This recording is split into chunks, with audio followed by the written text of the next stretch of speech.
Hello, and welcome to the 11th podcast from Hope House. Today, our two guests are Chase Heidner and Dr. Mike Swadowick. Our topic today will be very intense, and again, we always encourage you to please contact us if you have any ideas, suggestions, or areas you'd like us to discuss. So today, I'm just going to hand it right off to Mike. Dr. Mike? Thank you, Ray. A few podcasts ago, we talked about education in one form or the other. Now, that left sort of an open-ended subject for me, meaning, were we talking about teaching the teachers? Did we mean adding something to the curriculum? Did we mean teaching the students by way of visiting schools? Speaking engagements, workshops, actually for students and teachers, and it was kind of open-ended. And so thinking about that, and I always think about kids because I have four grandchildren. I have Jackson and Braden and the two little girls. They're 11 and 9. And Jackson, I see myself in him in terms of things that have happened to him early on in his life. Will they affect him like they affected me? And in doing so, I went back to my research and I found my cognitive development guy. His name is Jean Piaget. And his research breaks up into 5 ages and what happens developmentally in those five age groups that can affect you as you grow older. And the metaphor I thought about when I was reading through these stages before I get into them was that if you don't, even at a small age, if nothing's resolved, it's like there's a small levee. And then when you get to the next age of development, that water spills over into that age, and so on and so on and so on. And all of a sudden, you're a young adult and you're going, why am I doing these things? Why am I thinking this way? And this theory of cognitive development helped me understand why. Now, cynics might say, well, how can that be? How can something that happens when you're 6 months old affect you when you're 80? How can that be? Well, when I read about the first early childhood, it's birth to 3. And when I was doing my research, my mother told me that when my father was becoming physically abusive to her, he would hold my little brother, she would hold my little brother like this so he wouldn't hit her. And then she also told me that she would take me and put me in front of her so he wouldn't beat her up. And this is one of those fun facts I found out in my 50s. I had no idea. So I'm thinking, as I'm reading Piaget, that a little kid is completely dependent on you for their survival. So if you watch National Geographic and see a little bear running in the woods after his mom, the little bear knows that he cannot survive without his mom. So given that theory, what is it like when you grow up in a household of tension, of violence, you name it, when you're little? And I'm not sure what the answer to it. Well, I do. I watch my brother grow up. My sister said he cried all the time. And gee, what a shocker, he cried all the time. And they kept telling him to stop crying, to be quiet. So as he grew older, that's exactly what he did. He was quiet. And now he plays keyboards in a band, and he talks through his fingers. He's amazingly creative in writing. He doesn't write so much anymore, I don't think.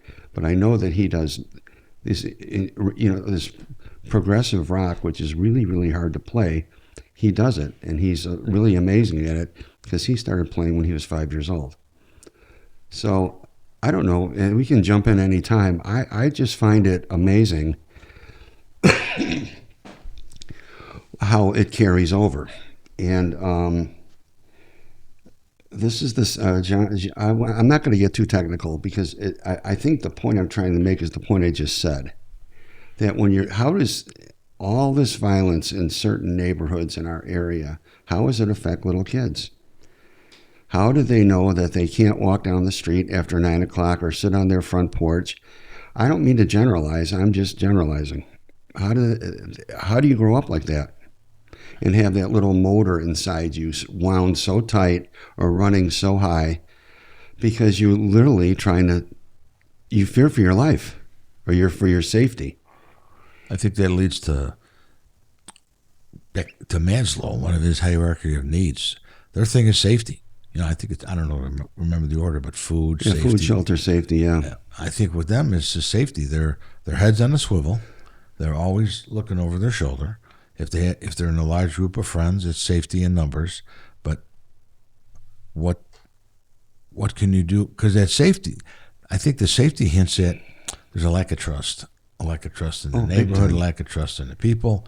So how do you develop that trust with them? That's a big issue with them because that trust issue is going to follow them the rest of their life, or the lack of trust issue. It always makes me think of when I watch, sometimes on the news, there'll be a video of a fight from a high school, and these kids are pounding each other. They're kicking each other, and I'm like, how could you do that? How could you just kick somebody in the head when they're on the ground and do it multiple times? Or I saw a video of a robbery in a gas station. I don't know how old these kids were. They said, if you move, we're going to kill you in front of your whole family. And they meant it. Or the person who was robbed thought they meant it. My point is like going back to this Piaget thing, does it all come from that? Does it come from unresolved trauma? Does it come from growing up in an environment like that where it just piggybacks and piggybacks and piggybacks till all of a sudden now I'm 20? I don't know. But in growing up in that environment, I think a lot of the pressure goes onto the schools where people are always throwing stones at the schools. But, hey, we've got them 6 hours a day. The other 18, they're at home, they're on the street, they're doing whatever. I get appalled every once in a while, Channel 9 News, they find a 3-year-old kid wandering the streets at 2 a.m. in diapers. How can that possibly be? Who's responsible for that kid? Who's not watching them? What are they doing instead of watching their children? In your experience as a high school person, and I did it for 10 plus years, if someone would have confronted me with this information in 1980, after I'm teaching X amount of classes, coaching, he did all the same thing. And he coached after school, and you're doing whatever you do. And someone says, oh, look at Piaget's theory of cognitive development. They're like, yeah, another thing to do. Like now I'm a psychiatrist. And in a sense, I get that because teachers are overworked and underpaid, whatever you want to call it. And I didn't think that. I just, okay. And so anyway, now we have these little babies floating around in an environment that is incredibly, inordinately tense. And what I learned since my conversations with Ray and at the suicide walk is about how trauma gets in your DNA. And can you expound on that a little bit? Like, I'm a little kid. I'm no expert, but it's there. It's very similar to research I read years ago about women who were raped, how it affects their brain. I think it's the amygdala. Upon the autopsy, those women had a specific part of the brain that was like 21% larger than the normal population. So now, I think smaller. What is smaller? Yeah, their amygdala, like their memory, like their it was smaller, like their or larger? memory, and I don't know, something. Anyway, it's different. It's 21% different, and I think Chase, you're right, not bigger, smaller. It just collapses on itself. Whereas the trauma gets into these young ones right away. They've proved it's in the mitochondrial DNA. The more and more I read about that, it's scary because now you're looking at changing the entire person, probably from the inside out. So how do we raise that kid? I like the term that's out there, trauma-informed schools, where some of these teachers are trained and certified where, if that trauma pops up in the classroom, okay, let's deal with it right now. The lesson sort of goes to the back burner. And her part in that lesson now is to teach the entire class or address it with the entire class where they all get it now. And And that could be long, tedious work. And as Mike said, teachers will complain to you and say, hey, I'm not a trained therapist. No, we're not asking you to be. But know that these kids that come to us are different than the kids that came to their parents in to schools in the 40s, the 60s. We were a little bit different. And now the 24s or 20s, we're getting a different type of kid coming in who's, I think, a little more savvy in some ways. Excuse me. A little more violent in other ways. As Mike said, some of those fights you see in the playground, there's like no conscience. So I kick the guy's brains in and there's white meat coming out. Okay, walk away. There needs to be a whole paradigm shift on how we're going to deal with that. So at the end of this, were you going to say something? Oh, no, he just put it. By the end of this first stage of early childhood, birth to 3, I just want to end it with Piaget's theory is that, and this is a worldwide, well-respected theory. He's not some fly-by-night guy. He's been around for a very long time. And I'm not sure if he's alive or dead. I saw something about somewhere he spoke in 1985, and that's the last thing I saw, which is neither here nor there. But by the end of the stage, a child would know that his mother or father exists, even when he or she is not in the room, and that he or she will reappear. So, okay, what happens when your father doesn't appear again? Which is a story for another time. The next stage is Well, it just adds on to the layers of the problems. It's just another issue that kids got to deal with. Mm-hmm. Father's Day doesn't mean much to them, whereas other kids it's important. Well, my sister told me that when she went back to school after my father left. The project in school was Father's Day cards.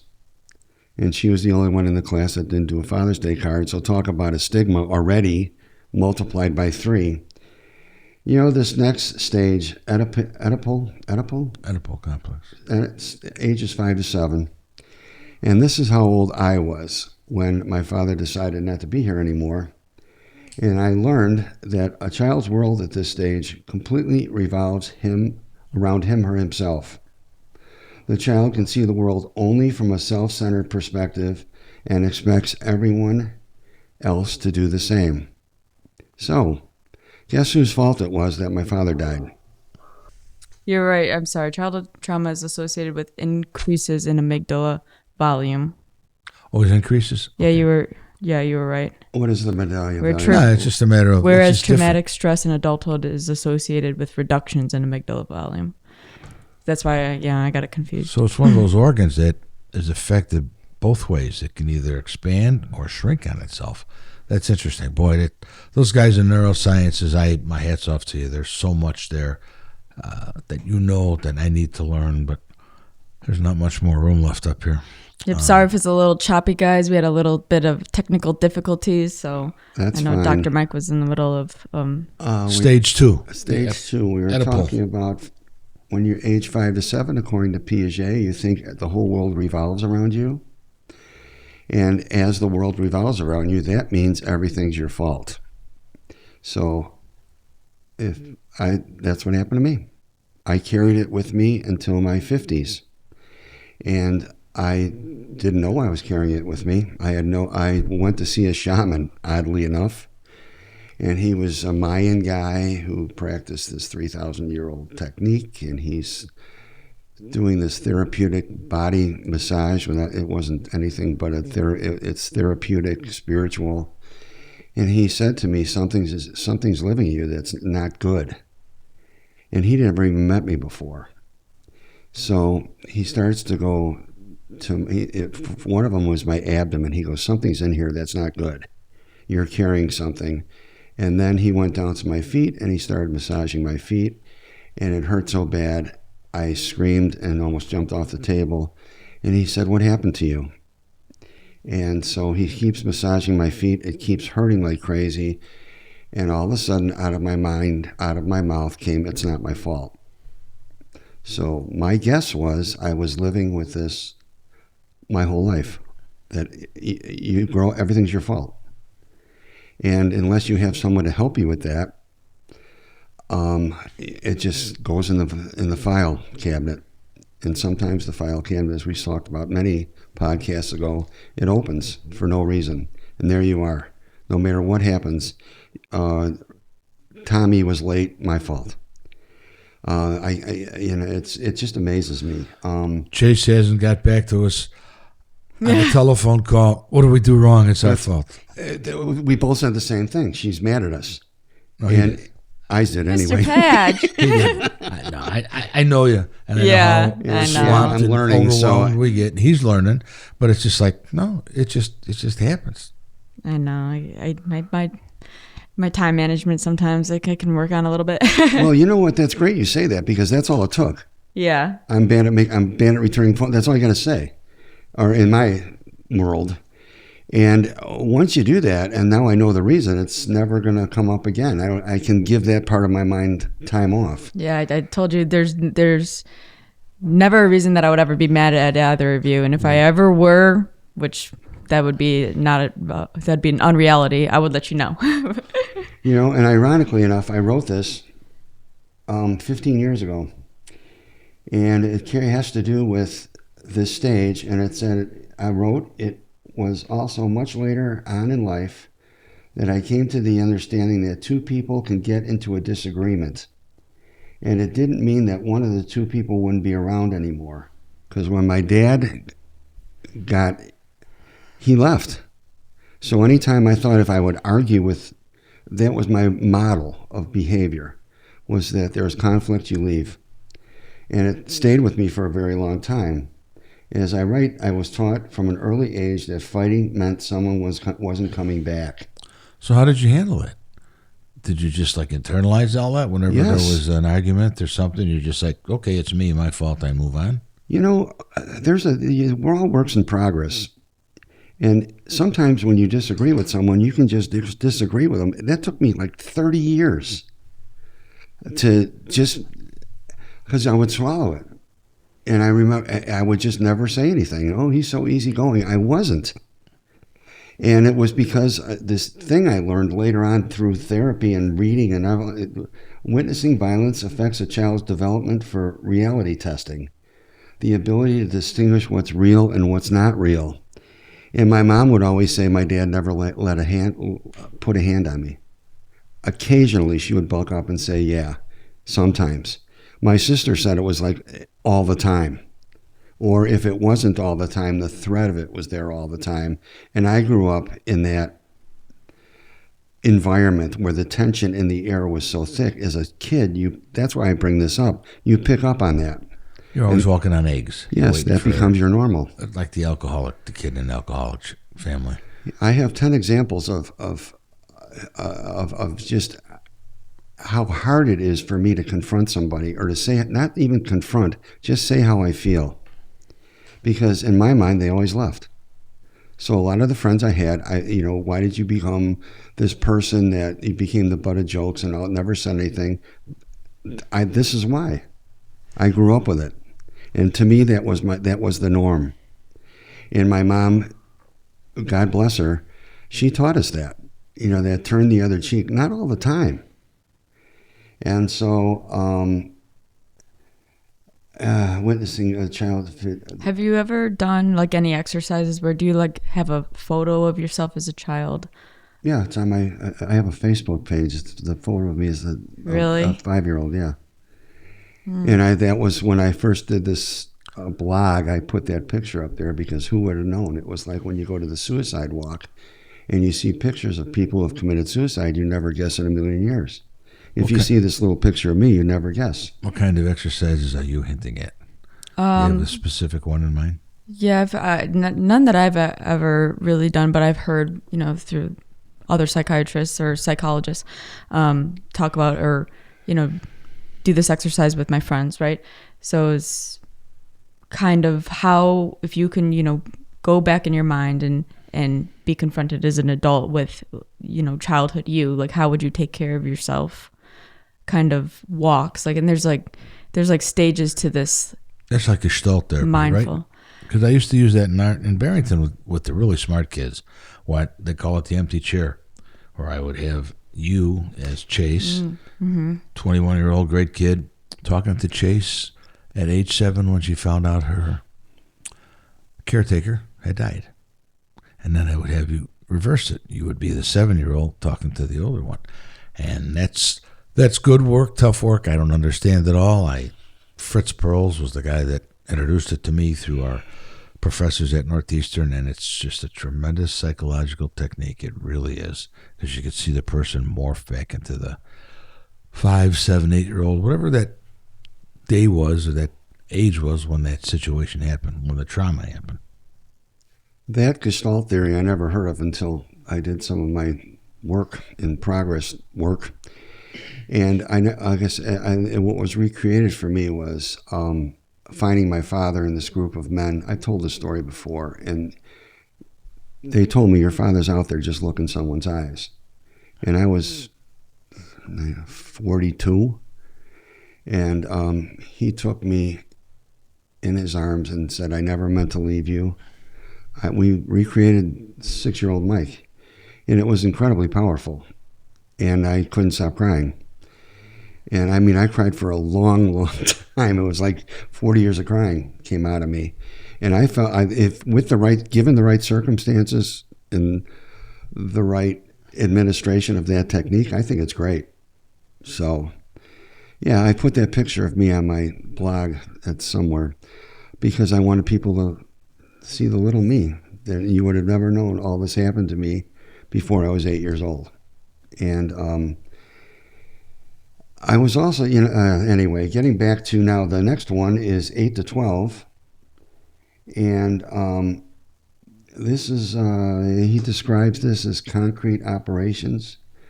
When a child can perform mental operations, it is this stage the child develops the ability to add, subtract, multiply, and divide. And it's also crucial to move on to the next stage, which we were talking about, the levee filling up, going over to the next. What do you do when you watch your father beat up your mother, and then you're supposed to tell your dad that you love him? What are you supposed to do? 2 mixed messages, without a doubt. And then what role do you take when he's beating up your mother? Are you the defender? Do you run and hide and ignore it? Do you dissociate? You remove yourself from the situation? This isn't happening? I think I don't know what the answer is, but I think each person has their own answer based on how they handle that. And you see a lot of these guys that step in and want to stop that. And eventually you get cracked around until you get old enough where you can, hate to say fight back, but you're defending your mother. And look at the message you're getting. This is the woman that I love, that I've born 4 or 5 children with, and now I'm going to beat the hell out of her. I don't get that. Yeah. I know there's reasons, or I don't get it. Yeah. I could never. That's why I've never owned a gun, and I've never hit a woman, because I can't. I don't understand what you get from that, but that's just me. My sisters told me about several things, and one of them was this trauma, how it carries over, how they had trouble in school because they couldn't concentrate. And I couldn't either. I had ants in my pants all the time. I didn't know why I was so nervous. And if I went back to talk to that kid now, given what we just talked about, the first thing I would say is, not your fault. And the next thing I would say is, the last time we talked about raising children and what you would do to raise your child. I was never validated in that regard. Like, he's just nervous, or he's whatever he is. And what could you do? I mean, when you had that situation with the babysitter died? Yeah, That's freaking huge. And I don't know if you carry any of that with you now, but I mean, at the time, how do you even know what sad is? I never got be sad about your dad. And no one ever told me that. So I got these mixed messages and I'm not blaming anybody, and I'm not playing victim here. I'm just recapping what we're talking about here. And that Piaget, this theory of cognitive development, really rang true in me. I wrote a lot about it. And I can talk forever about it, and I don't mean to today, but it's just so important to understand, or even what Ray said. When I watched my mom getting beat up, I couldn't do anything to stop it. So I'm in a crib thing, and I remember yelling at them, "Stop hitting my mom," because he was bouncing her head off the wall.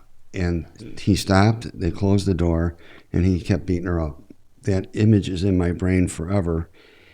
And then through some work I've done as an adult, I said, why don't I remember all these other things? And that's when disassociation came in. I would leave. My body was there, but my brain, my physical presence was there, because I couldn't understand when my sisters were telling me all this stuff about what happened in a house that I lived in. I'm like, when? And it was almost scary to me until again, this last piece of the learning portion of my life, that's a common occurrence. You just leave. And then you carried that to school with you as the nervous kid. Why is Mike always nervous? I have a theory on that. I don't know if it's right or wrong. It's just something I believe in, that there's a big secret there. And when you're in school, you're worried, scared to death someone's going to find out about that secret. Oh, there's no doubt. Yeah. And I found out that everybody already did. And yeah, the people live next, You know, the because people that live next door to you know what's going on. My sister said that people used to come to our house and look in the basement window to see if they could see blood and guts from we were the suicide house in the apartment right by your house. And that was a big deal for me to drive by that one day. And the garage is knocked down, but a friend of mine actually ended up living there, and I went to a party in the house, and I was having I think I talked about this. It was so weird. I was having an out-of-body experience. I went to visiting the scene of the crime. And well, you physically were there. Physically there. Mentally, you had visited that spot many, many times over the years. Yeah, and I couldn't remember. It was really weird how I was in rooms, and I couldn't, there was my bedroom, but I couldn't really remember. And that's, the other bedrooms were over there. And then my mom told me when they built the expressway, they had to move the Kennedy Expressway. They gave everybody $12,500, I think, and they were forced to move. So my mom moved in with my father's parents, and they rehabbed the basement, and it used to be a place where they dumped the coal in the olden days. Coal bin. The coal chute, yeah. And my sister and my two sisters and my mother said that's when we moved back to the house. That's when we moved to the House of Horrors. And I'm like, what are you talking about? That's why this writing thing for me and interviewing them was so intense, because after all this time, I'm finding out some semblance of the truth, and it was overwhelming. Also, other truth. Did you know anything about your father's family? Yeah. Was there... my Uncle Chessie was the town drunk. He was like the town drunk. Your dad's mom and dad specifically. They were old school Polish. They didn't speak much English. Did the grandfather beat the grandmother? I don't think so. Okay. He's the one who found my dad in the garage, because I asked my mom, I said, what did it look like when you found my dad? She goes, I never went to the garage. And I don't know if it was an open or closed casket, et cetera, but yeah, his brother, my dad's brother, was a Chicago police guy back in the olden days with Chicago cops and how they were. And Chessie was the town drunk, and everybody knew Chessie. Of course, they loved him. He was harmless. And then one day, in my 5 to 7 stage, there was smoke all over the apartment that we lived in, and smoke upstairs. And we went upstairs, and they wouldn't let us into my grandfather's apartment. And Chessie had fallen asleep and set himself on fire. And he died. I didn't go to that funeral either. And we were just, you stay out here. And I wonder why they kept you from all those two major. My mom told me she didn't want me. She wanted to protect me. I asked her that question in my interview with her before she passed, and I'm so glad I did this. She goes, I didn't want you to get hurt. And in that regard, that made a lot of sense to me. But in the grand scheme of things, I needed to know the truth. You needed to know. Put closure on. Yeah, because I had no Put idea. closure on what you think you knew, even though you didn't know the whole story. Well, look at what we just said about Paige not liking us anymore. You know, how your mind creates this What's her name? Did I say Paige? Damn it.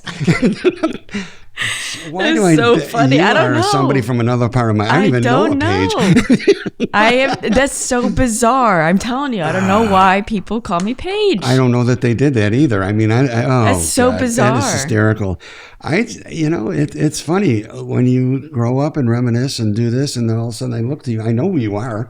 It's just, I don't know. Anyway, So your mom was trying to protect you. yeah, and that was okay. How got did it. she protect the other siblings? She didn't. See, I was. There's born- a dynamic to pursue. Oh, that's why they're mad. Those two guys. Why and- did she protect you? Because when I was born with a cleft palate, I had to get surgeries before I was 5 years old. I had got like a reconstructive surgery. So I was in the hospital a lot. And my sisters referred to me as the golden child. And I didn't want to be the golden child. I had no idea. Those surgeries were painful. They hurt. And she told me that my dad is an old Eastern European Polish guy, thought I was a deformed kid, and put me in the back bedroom and wouldn't let me out. He wouldn't let anybody see me. And eventually a neighbor friend came over and said, quit doing that. But I think at that point my dad was drinking a lot. My mom alluded to that. I had no proof of that, but she alluded to the fact that some of his actions were alcohol related, and my sisters testified to that or attested to that as well. So that's why. Well, why were you picked as the golden child? Just because of the way you came in? Because of the cleft palate.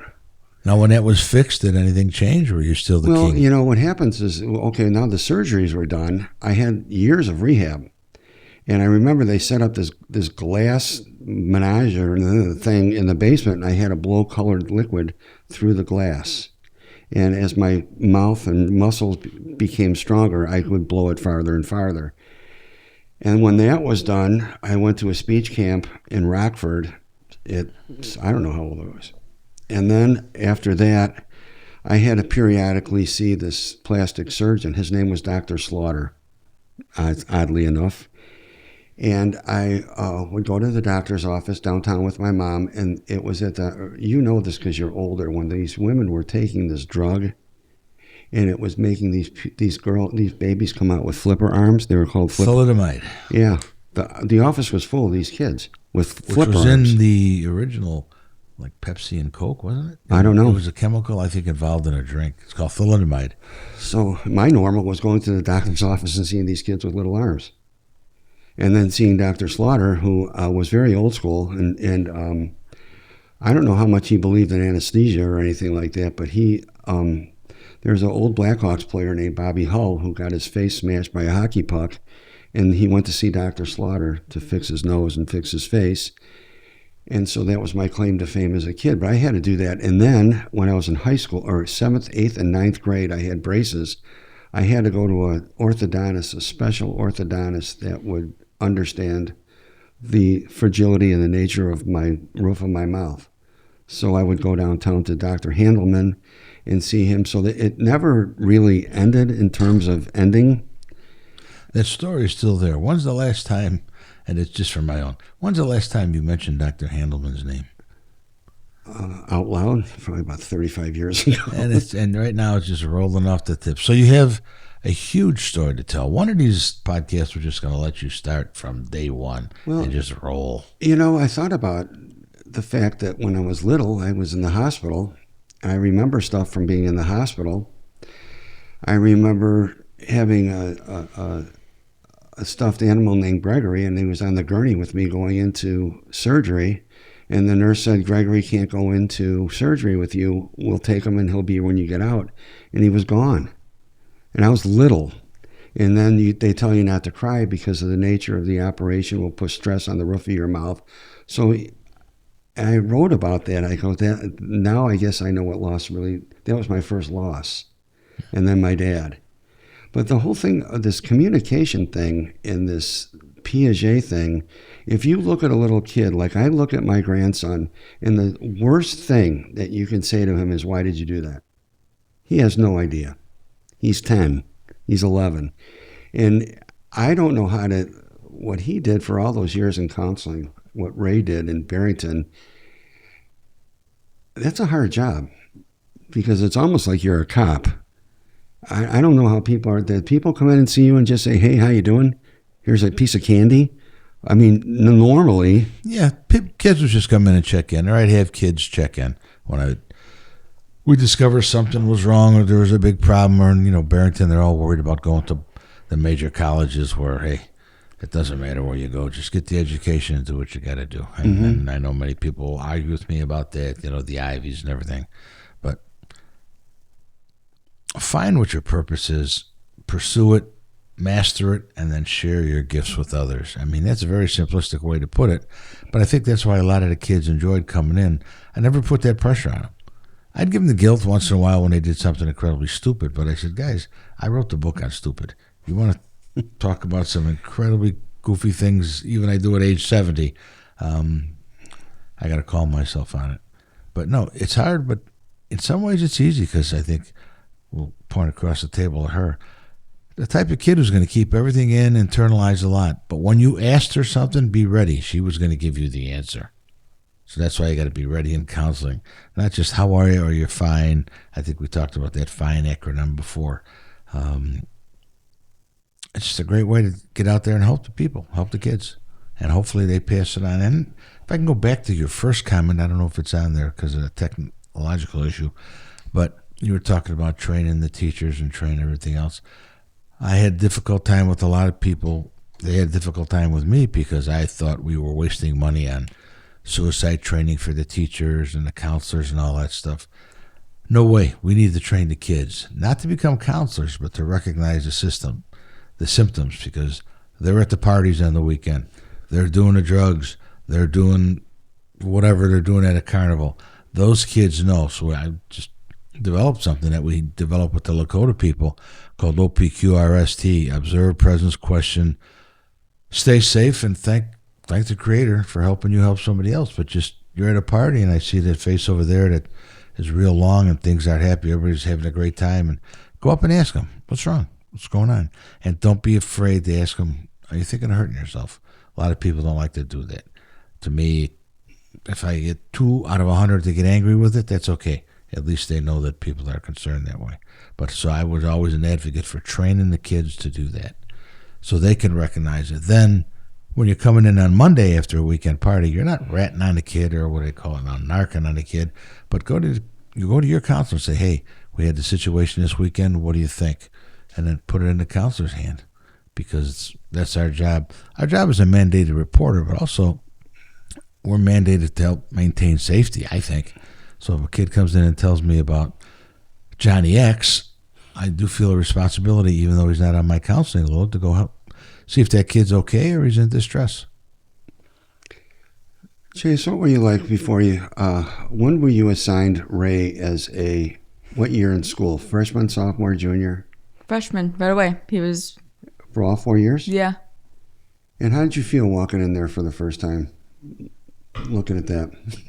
Well, we were in advisory, and he came to speak to the advisory class. Oh, we had one of those at Highland Park. Is that like a homeroom for freshmen? Yeah. I had that, yeah. It was like period of there's- lunch or something. Yeah. Is that to before lunch. help get acclimated to high school life? Is that what the purpose of the advisory was? Partially make friends, Yeah. have a touch base with that teacher, that advisor every day. And then the counselors, we would come into each of the advisories that had all of our kids in them, and we would just discuss life. Or I would do my thing with the energy rods and all that stuff. And You know, when I locked eyes with her, I just said, you got to see me later. And she just sat there with these big eyes, and we talked. And I love that energy thing. I love that. Yeah. 12 years later, Yeah. here we are.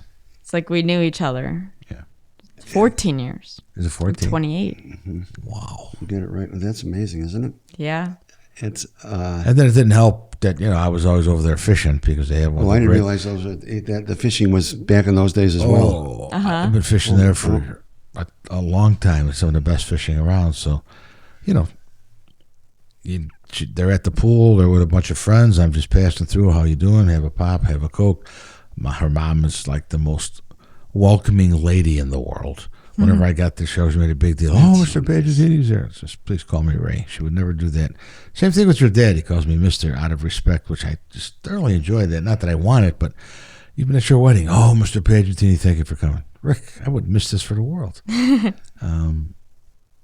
So you make good connections. There's many, many families out there that made great connections. Whereas this group is the top shelf, and I would say there's about 10 to 12 of them that. And I called. Oh, you're 28. Jillian Hood. Oh yeah. She called me yesterday from New York. Really? She's a financial whatever. Yeah. She works on Wall Street. She goes, I was just thinking of you and the crazy stuff you did on those Indian trips because she went with it. So she's living in New York. She went to Vanderbilt out of Barrington, one of the few kids that did, majored in finance, and now she's working on Wall Street. But she said, I just had to give you a call. I got your number, and we talked for 20 minutes. It was nice to talk to her. She's coming back in town in October to see her mom and her brother, so we'll probably go out to eat somewhere. But That's awesome. just so many kids, and plus with this LinkedIn and all this other Yes. technology thing, I don't know how to respond back, but I get a lot of those, and it's just refreshing. And then hear my wife go, oh, another kid. She goes, if they knew what a real knucklehead you were. I said, yeah, I think they know. I think they know. And she didn't use knucklehead. That's funny. It's just, speaking of being nervous, and I remember when I was at Weber High School, I was having trouble senior year. I was getting in trouble for the stupidest things. And I was all over the place. The dean of students said, we're going to kick you out. And I'm like, I didn't even do anything. You get kicked out for breaking windows or bringing whatever. I didn't do any of that. I just couldn't shut up. And one day this teacher said to me, the hockey coach, he said to me, what's wrong? And he was the first guy to ever say that to me as a man, teacher / student relationship. And that resonated in me to this day. I'm talking about now. And I remember back, if I could have one thing back when I was teaching, I wish I could understand how much those kids listen to you. Mm-hmm. They believe you. They tell me stories at the golf outing about stuff that we did in the classroom. I didn't see the value in that at the time. And a lot of that had to do with me and how I felt about myself. I think validation too, because it's not like those students were validating you right in that moment. Oh, they're knuckleheads. But it was years and years later that they said, hey, I remember all of these things. Like you did make an impact in my life. Yeah, that wasn't the validation back. It was like an IRA validation that I pulled out later on without even knowing. I really liked them, and I think they knew that. And oh yeah, we can feel that. Students, they you can can see feel that. Any teacher, if they're into what they do and they enjoy kids, you can see that in the classroom. And compare that to the duds that are just there, cashing a check, checking in at 8:05, punching out at 3:06, rarely sticking around, not necessarily available. There's a few teachers like that. Most of them are good, and I can speak to the ones that I taught with here. Outstanding teachers. I always measure a teacher's worth by one simple way. Well, I want my own kids to have that man or woman as a teacher. And that's a really good point. Many, many, many, many at Barrington High School. They're just phenomenal. Really good for kids. They have the kids' best interests at heart. They'll go the extra mile. See, what a difference in how much of a difference in a child's life or, in a young adult's life would it make if there was a teacher like that for every stage, every year, right. First, kindergarten, preschool, a teacher like that at every stage, because everybody's had a bad teacher, right? My mom has had a bad teacher that she still talks about to this day. She'll bring up in stories who used to, walk around and hit all the children's hands with a ruler if they made a mistake. That's why she writes so perfectly and all of these things. You're with these kids for a large portion of their life, 6 hours a day, right? Sitting in a classroom when you sleep for 8 hours and, you shower for an hour every day. And then how much of an actual productive, interactive life is in a classroom? And if I could change anything, I would start schools at 10 o'clock. I would too. I would have showed up. I think kids are not ready to learn early. We used to see the zero period at Barrington. We called them the walking zombies. They would roll out of bed, have their own coffee, and then come right to school. I think once they get enough time to relax, rest, recover, then show up at 10 o'clock. Now that'll mess up football practice and everything else, but we're there for education first. So we should have not staggered, but should start later because I think that's when they're ready to learn. That's And then some kids are done learning at like 1:30, and there's no problem sending them out the door. Go to work program, go get something else, do something on Work online program. computer. I couldn't agree more. Yeah, it's, I don't understand who made that rule. We got to be here at 7:30. and June, July, August. doesn't make any psychological sense either because, it's funny, Mr. Riskin, I remember this. I didn't show up to school until 10 o'clock all the time. 10 o'clock's when I showed up. And How did that happen? I was a bad child. They made it very easy to switch the call off email from my mom's email to my email so that I just signed myself out all the time. Sorry, Mr. Padge. It's too funny. Mr. Riskin, was one time because, it's like, all right, we have our exam tomorrow. And Chase, if you are not there, automatic F. I didn't know that about you. Yeah. Maybe that's your alter ego. Yeah. That's why I call you Paige. Well, part of that, Yeah, and never defended her. Part of that, which she would stay up till 3, 4 in the morning I would. writing. Some of the writings would. she had on her phone really? were phenomenal, and that's daily. It wasn't like one day a week she'd stay up and write. Yeah. She'd come up with these incredible philosophical narratives, and I'd read it. I'd look at it and go, "Oh my God, why don't you put this in a book?" And it was almost ready to go in a book until someone stole her phone. Yeah. And What? that was the Before most the iCloud. Yeah, they whatever stole my that's phone. called. And I know who stole it too. Your gut just tells you. When I went to him, I was like, "If you seen my phone or whatever," and I ended up sending him a message the next day. I was like, "Look, I don't care I know that you took my phone. Like, please, I'll even pay you back for it. Just I have all my writings on there. Please give it back." He's like, "I didn't take your phone." Okay. One of the things, getting back to yeah, we started with Piaget. Have we got to level 4 yet? yeah, we're at level 2. We're talking about ages 5 to 7. I really feel like 50, but it's we had a break. I really feel like what was I going to say about arguing about taught at an early age fighting meant someone wasn't coming back. That really resonates in me to this day, where I got to work on that, and I'm trying. I just, if somebody said something, I never argued with them. We were somewhere the other day at a wedding, and I read this great book, and I said it's historical fiction, and the guy, without reading a word of the book, said that's an oxymoron. There's no such thing as historical fiction. And I didn't get a chance to say, well, the author did a lot of research on facts and just gave people names based on, one of them was the Vietnam War. Ray read the book. And the best thing about it was the PTSD. That was real. Mm-hmm. She did research and found out. And how he dismissed me, I wanted to get up and hit him. Mm-hmm. But that was one of the things I didn't know what to do. And so because I was the new guy in the room, I didn't say anything, but I didn't talk to that guy the rest of the weekend.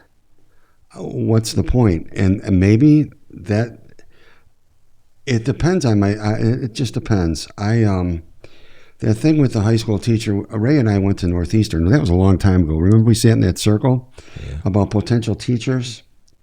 And that's a moment I'd like to have back, because what I just said about how important teachers are and how you need to understand that kids listen to you. I mean, look at the relationship you have. And if Ray just said, Chase, just another one of the thousands, he didn't do that. Because he understood. Each teacher's got to have a little bit of an actor or an actress in them, too. There's no doubt. Because you're standing up in front of that group. Mm-hmm. Don't read out of the book and regurgitate facts. Help me figure out how to think. Okay? I taught a history summer class a couple times, and my final question, which was questioned by the administration, was one question.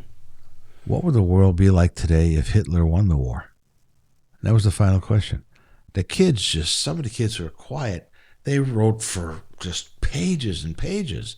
And I can't grade that. That's their opinion. How can I grade your opinion? That's right. So they all got A's in the summer course. And, can we see your final? And I gave them the final. I said, what's this? It's only one question. I said, yeah.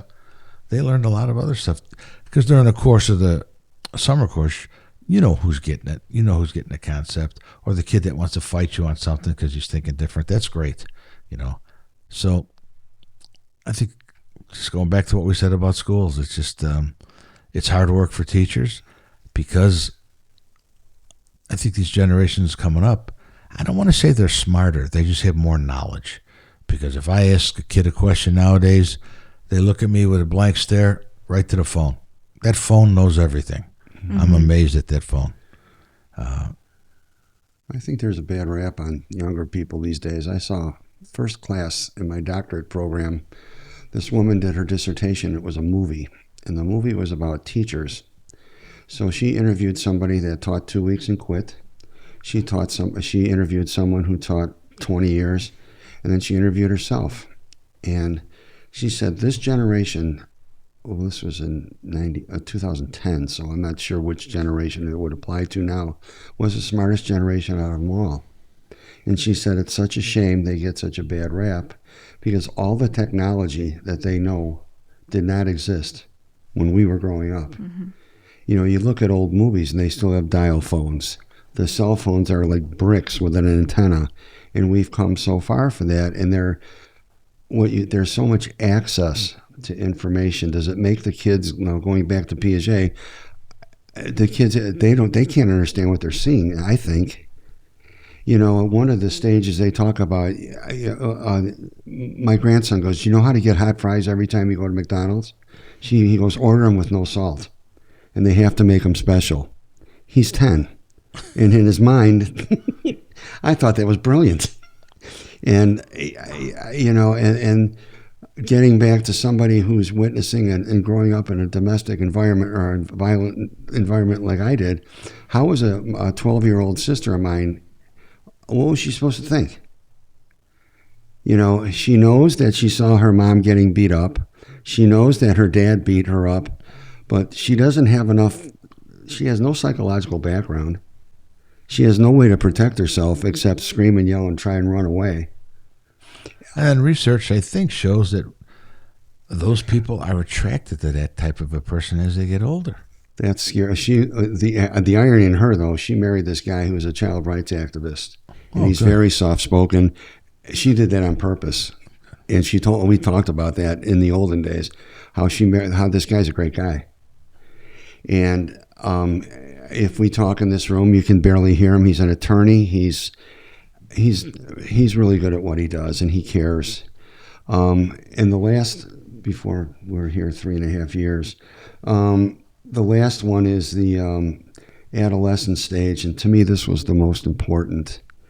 It says, Piaget talks about years 12 through 18. My mom told me that when she got home from the funeral, she gave me and my brother, "Here you go, you're the mom now." And she would just cry. So my sister was an old soul at 14 years old, 15 years old. She continues that mothering thing where my mom put her in charge. As we were growing up, if she was listening to this, she might get offended. I'm not trying to offend her, but, you know, she was the mom. It was like her way or the highway with us. There's a Barrington kid who I've invited to our next sweat lodge. She found out about it and she's calling. She was like in Chase's class, one of the greatest kids of all time. But she raised 9 brothers and sisters. The mom and dad did their own thing. They were a very unique religion. But I always wondered why, and I'll never mention her name. She was always on eggs waiting for something to happen and fall. Oh, yeah. And an emotional kid. I brought her to the Native reservation trips a couple times. The Native people loved her because she's just got a huge heart. But she, you know, I guess that came out because her parents gave her that much more responsibility they have. You know, like your sister. Here's the family, You're 14. That's tough for a kid because they can grow up bitter. They can grow up very resentful. They could start to look to ways to self-medicate that pain of, oh, I didn't go to prom because they had to watch my brothers. Oh, I didn't go to homecoming because of this. You know, the important benchmarks in high school, but, you know, those aren't really that important. You know, and my sister was an old soul. I don't know how you get to be an old soul. I don't know if that's manufactured or that's the way in your DNA. I don't know what that means. But she was forced to be a mom in her teens.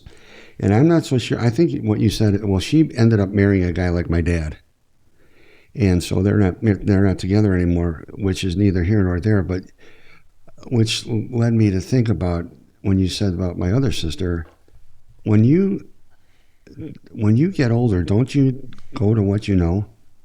Don't you have to be really careful about a partner you pick, that you're not psychologically picking your dad or psychologically picking your mom if you're a guy, whatever the case may be? I always thought that. I went to what I knew. You know, if you're not supposed to be good enough, I hung around people who said that, because I was, and that's why those are the 5 stages. I hit on them briefly because this isn't a Piaget class. I just wanted to illustrate the fact that it's true, in my opinion. If you don't, every one of the follow-up articles I had done with regard to this, they said, if you don't get some help, you're almost destined to be like this, or it's going to have an effect on you. Because, you know, a terminology we used was imprinting, that, you know, if something happens to you when you're 3, you're doomed for the rest of your life. I'm not so sure about that. But I think it's with you until you manage it, control it, or say, you know what, I've had enough of that control in my life. Now I've got to go somewhere else. Now I've got to pick up the pieces and move on. You know, and we can almost finish on this. It's been an hour. You know, my sister said she struggled with school, 7th and 8th grade. She said she had a really hard time reading. And so I tried to figure out why. And I found out something as a psychological term called pseudo-stupidity. And it's from the Greek words, the wish not to know. So you dumb down, or either by choice or by a result of trauma. And I know I was like that. I didn't want to be in the smartest class in Weber. I was. I just felt like I didn't fit in. So I almost got bad grades on purpose. The upside to that is I met almost everybody in my senior class or my graduating class, because our classes were divided up by GPA. So every year my GPA was lower and lower, and I had a great time because I met so many people. But I started reading about pseudo-stupidity, and I said, I did that. You dumb down on purpose. I knew the answer to questions, and I'd give the wrong answer.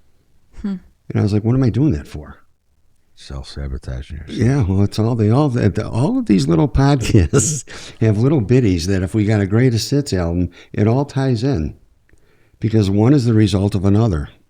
And that's my purpose here. If you learn one thing, just like if you help one person, I don't know. And then the other one was called Keeping Down with Charnetsky's, which is another term I read in my research. That's when you get bad grades on purpose. You feel like you're supposed to be in this social, educational, or whatever group, and so you make yourself stay there. Self-fulfilling prophecy. Yeah, you take care of it yourself, either psychologically or internally or covertly. And I read an article about this guy who was doing research in a social studies area, and he interviewed all these women who were going for financial aid. And they had to go to get interviewed to make sure they were getting financial aid. He said it was like they flipped a switch. They knew exactly what to say, and they all got financial aid. And the colors it didn't matter who they learned. And I think sometimes Ray and I talk about this. When kids are in special ed, they learn how to be dumb because it's easier. Not dumb, but they're not dumb. They just learn because they're not going to have to do anything. Sometimes just do the minimal to get by, even though they're capable of much more. Yeah. Now, how does this all tie in if we were educators? How are we supposed to figure all this out? Maybe just to be aware. Do what I did. Get up every day, look in the mirror, say a quick prayer. Dear Lord, don't let me screw up today. Yeah. One kid, we were talking earlier, you were late every day. I had a kid when I taught in the city. This kid was late all the time. But same situation. His dad would come home, beat the mother up. He was a cop late at night, whatever that last shift is. He'd have to straighten the mom up, clean her up, get rid of all the blood. By the time he got to school, he was late. And then I'd give him detention after detention after detention, and finally said, "Dude, what's wrong?" That's when I was dean. And he told me. So I just said, "Well, you will not have another detention as long as you live. Just call school, ask for my number, and tell me, I'm running an hour late." And that's how we did it. What you did there, I don't know if you realized it, but what you did there might have saved that kid's life, might have saved his mother's life and his father. I don't know what happened, but just by you reaching out like that, by letting you come to class late, or whatever the case may be, that's some sort of, again, that word validation. They're understanding. I think it's a you. gift that you get as a counselor or a teacher too. Because I had another kid. I haven't thought of this kid for years. He was the nicest kid ever. He'd go out of his way to help me in every science class. He'd say, "Hey, can I clean up for you?" The poor kid had the worst acne, and his mother never washed his clothes, nor he washed his clothes, and he had blue ink stains all over his shirt, and he had a tough life. So I'm leaving school one day when he was a freshman, and he had all his books, everything in his locker. He was standing on the corner waiting for a bus to pick him up, and I won't mention his name. I said, "Where you going?" He goes, "I'm checking out today." And then it hit me. He's not coming back tomorrow. So I called him over. I said, "Let's talk about this." We went back in school. We talked for a little while. Called his mom, who was a victim of alcoholic abuse. The dad had no reason. He's a dumb kid, whatever. But that was the first inkling I got about getting on this path about helping those kids. Just ask them what's going on. And I always wonder about that kid. Many of them, especially some of the kids that we lost, you wonder. But on that note, thank you, Chase Heidner, Dr. Swadowick, and thank you, Paige, for helping out today. We'll be back soon. Our next topic, we have no idea, so please give us a call because we start That's preparing true. this the Monday before. So please contact us if there's something that you specifically would like. We have enjoyed these 11 so far. There'll be many more to come. We'll have some other guests coming in soon. But please tell us what you want because this is what we're here for. So do something nice for somebody today. Have a good day.